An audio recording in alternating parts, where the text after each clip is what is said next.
I believe that since no one as poor as me has ever had one of these cars, not many people have approached it without just saying, yeah, just pay whatever it is. I want the car to be ready to go. Or I'm never going to drive it. I'm just going to let it sit and ignore all these things down the road.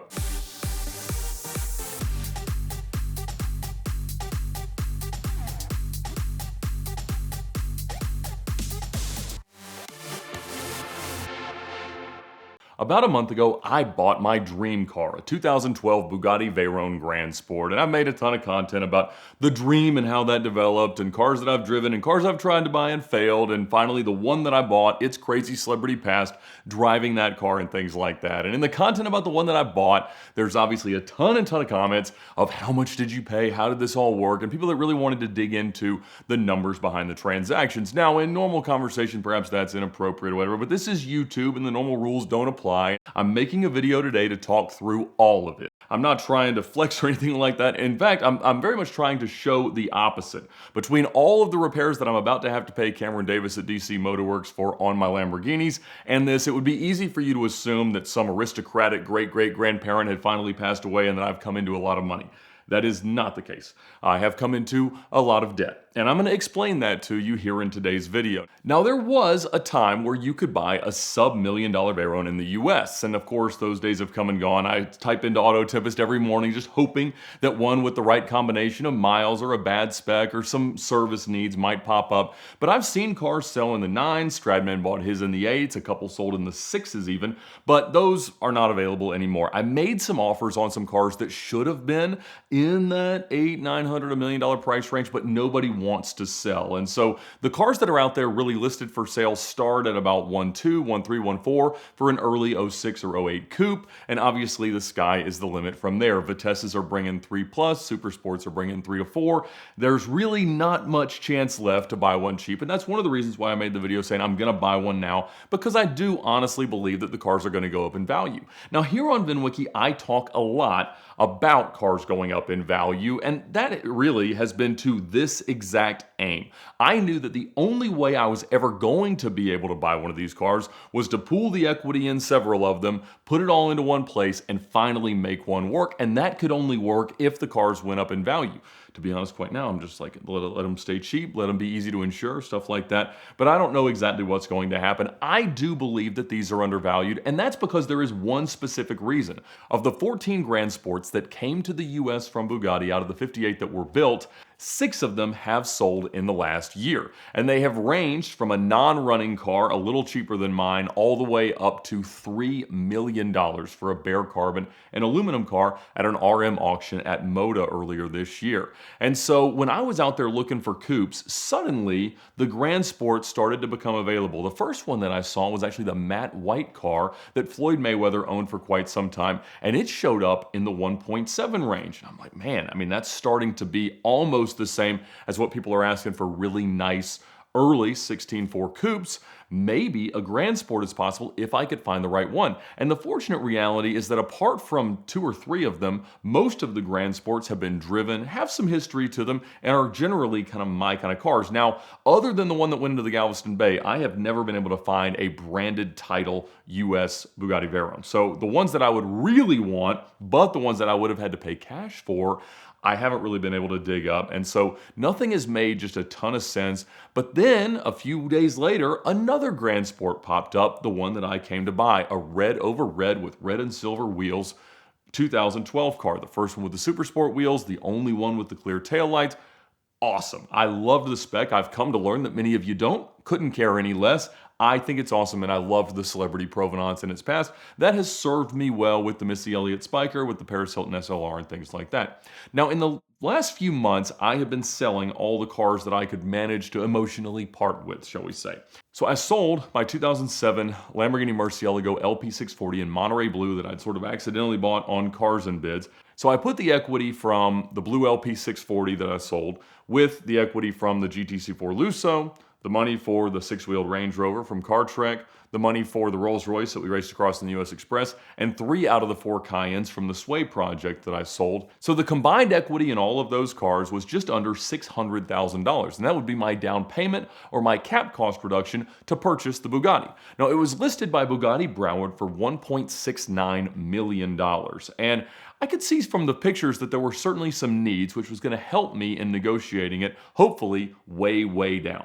And so I got in touch with Abe, the salesman from Bugatti Broward, and he walked me through what they knew about the car. The car had come into them on consignment, but they had also run it through the shop to see what was wrong with it. And a lot of things were due based on time, a lot of things were due because they were in need, and a lot of things were just needing reconditioning in order for the car to demand a full retail price. Now, in their minds, the full retail price was commensurate with a couple other cars that were on the market in that 1.6, 1.7, 1.8 range. Now, in reality, the real retail money, in fact, the money that the previous owner had paid, was about 2.2 to 2.4 million, and I believe it can, in fairly short order, return to those kind of values. So I talked to them about what it needed. The big things were drive belts. Now, by time, most of these cars need to have the drive belts done, which requires almost totally separating the front and back of the car in order to get access. That can only be done at Miller Motor Cars in Greenwich or at O'Gara in Beverly Hills. So Broward, Brahman, all the other dealers are not allowed to do that level of service. They can do oil changes and things like that.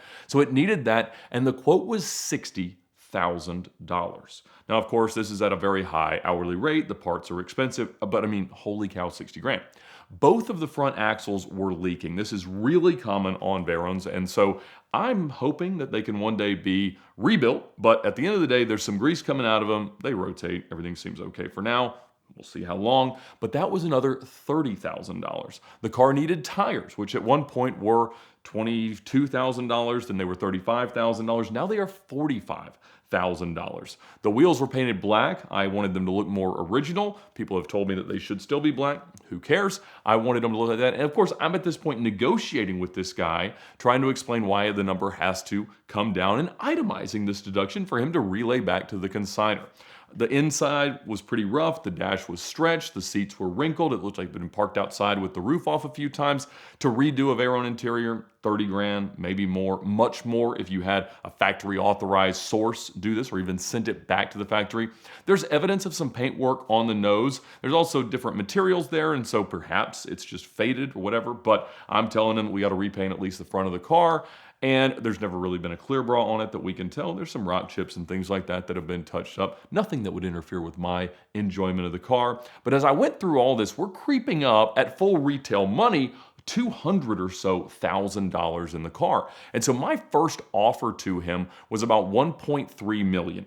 And then his claim was that he had another dealer that had offered 1.4. He's a car salesman. Who knows if that's true? But I could certainly understand why someone would pay that for a 2012 Grand Sport, because again, that's what you're pretty much going to have to pay for an 06 or an 08 car in maybe a little bit better condition. And this is a much newer, much cooler car with the updated suspension and all the other stuff that we love. And so we ended up settling on a price that was effectively the same plus a WIO. So I paid $1.45 million for the car, and they agreed to replace the second key, which was missing, for $10,000. They agreed to replace the speed key, which I needed for my proper enjoyment in the car, for $8,000 because it still hangs around little Uzi Vert's neck. But I have been able to get in touch with some people around him, so maybe I'll be able to get that one back. I also have been in touch with one of the guys that manages Floyd Mayweather's cars, and he says he may have a second key for it, and maybe even the PDA, which you don't really need that badly. He may send those to me. We'll see. Everybody wants to hold this hostage Kimmy style, but at the end of the day,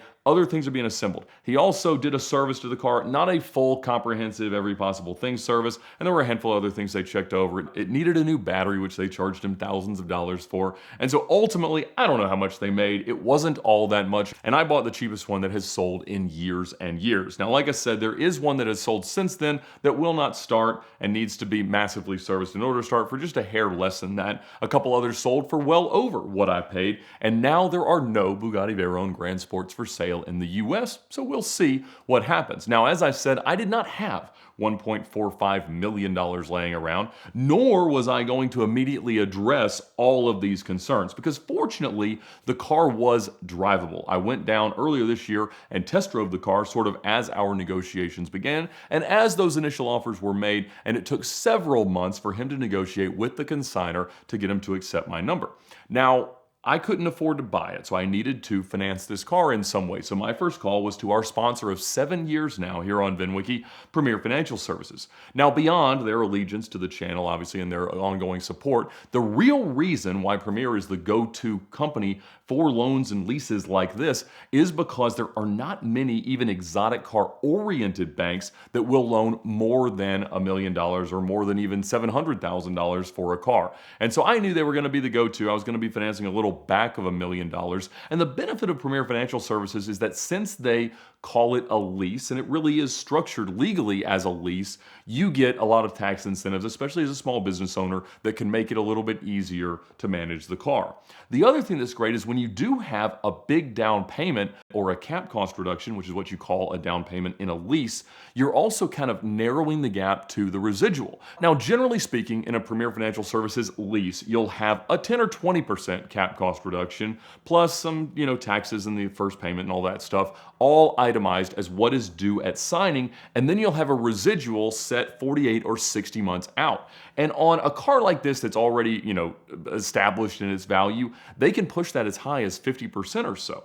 No, in some cases on a newer car, a car that may have a little bit more exposure, that's going to be more like 35 to 45%. Since I had a pretty substantial amount to put down, that meant that the gap was really narrow. So that meant that effectively I would just be paying the interest on this loan. But that payment still came to about $8,400, which is an astronomical amount of money. That's an income.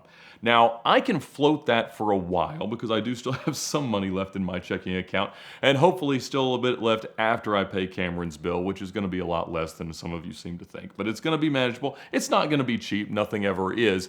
And I feel like that was about as cheap as I could get a good car today. And it is a good car, even though it needs a lot of things. The upkeep is going to be cripplingly expensive. And I will figure out different independent service options, things that we can ignore, things that we can avoid, things that we can delay, as I always do, because I really just want to get the car in a condition where I can drive it well. I'm looking at buying some older tires, some different things, exploring aftermarket wheels with a more available off-the-shelf tire, which is not as easy as I thought it would be. I kind of thought I would just own one of these cars, they'd welcome me to the ownership community and say, here, these are all the hacks. I believe that since no one as poor as me has ever had one of these cars, not many people have approached it without just saying, yeah, just pay whatever it is. I want the car to be ready to go. Or I'm never going to drive it. I'm just going to let it sit and ignore all these things down the road. So the insurance is not actually that bad. Of course, it's one of now 11 cars that I've got insured with Haggerty, and so it's about $600 a month. Obviously, the fuel economy is terrible at any kind of hard driving. It's 5 to 6 miles per gallon. On the highway, it can be 11, 12, 13 momentarily, but of course, it's not very good. I'll sort out tires. I'll do that. The guys at Bugatti Broward are still going to button up a few things the next time I have it down in Miami when they can program the keys, because they can't do that remotely. And that's where, look, they've been great to deal with. They've been very helpful about the things that they've committed to. I told them I just needed the car to make it back to Atlanta without many issues. Now, of course, in the last month, I've driven it about 1,700 miles, which is more than all but a couple of its 9 or 10 owners have driven the car. And so that was a big test for a car that hadn't been driven a lot lately. So they netted this guy about $1.4 million that he had paid $2.4 to R.D. Whittington of Wires Only a little over a year ago. Now, you may have noticed in the news on TMZ, R.D. was just arrested for some fraud. And I had heard some rumors that was coming on the mic. And in fact, the guy that bought the car had a really, really hard time getting the title to it. But the bank that he had used to finance the car had helped to lean on him a little bit to make sure that they had a title. And so they were able to get a good title. And so I was able to buy the car very, very legitimately, which was lovely. Now, I can't float that payment forever, and so something else is going to have to go. I don't know if it can be as small as the Car Trek Flood Gallardo. I still love that thing. I still have all my cars, and that's really where I find myself, is that I have reached, as John Ficarra told me, peak ed. I have the worst examples of all of my favorite cars. I don't really care to upgrade any of them. I don't want to be rich enough to have a McLaren F1. I don't dream of anything newer. I can't buy a T50S, and so I think that I have really achieved everything that I want in car ownership. Now, there's still plenty of cars that I want to own and enjoy, and I'll find a Car Trek Primus or whatever in order to do something like that. But man, after all these years of dreaming, all these years of searching, and all the dollars spent, it feels so worth it, and I am so happy to have them. So obviously, thank you to Premier Financial Services for making all of this possible, for allowing this car to be in my garage. Thank you to all of you for watching, all of our other sponsors, everyone that supports VINwiki and makes our content possible. It is a big payment each month, but at the end of the day, it's exactly the car that I wanted, and I am enjoying every single somewhat trouble-free mile. Hey, I'm getting places in it. So thank you so much for watching, and check out Premier Financial Services at the link in the description below. They can even pre-approve you to let you know exactly what your buying power is within their financing structure. The cool thing is that you can pay it off at any time. A lot of times with a lease, you can turn it in early, but all the payments are still due. And in this case, you know every month because they've broken it down exactly how much you're gonna owe. So give them a call right now, let them know what you're looking for, what your goals are, and they can let you know how you can use the most powerful tool in the world of exotic car financing, the Premier Financial Service Simple Lease, to make your dreams a reality.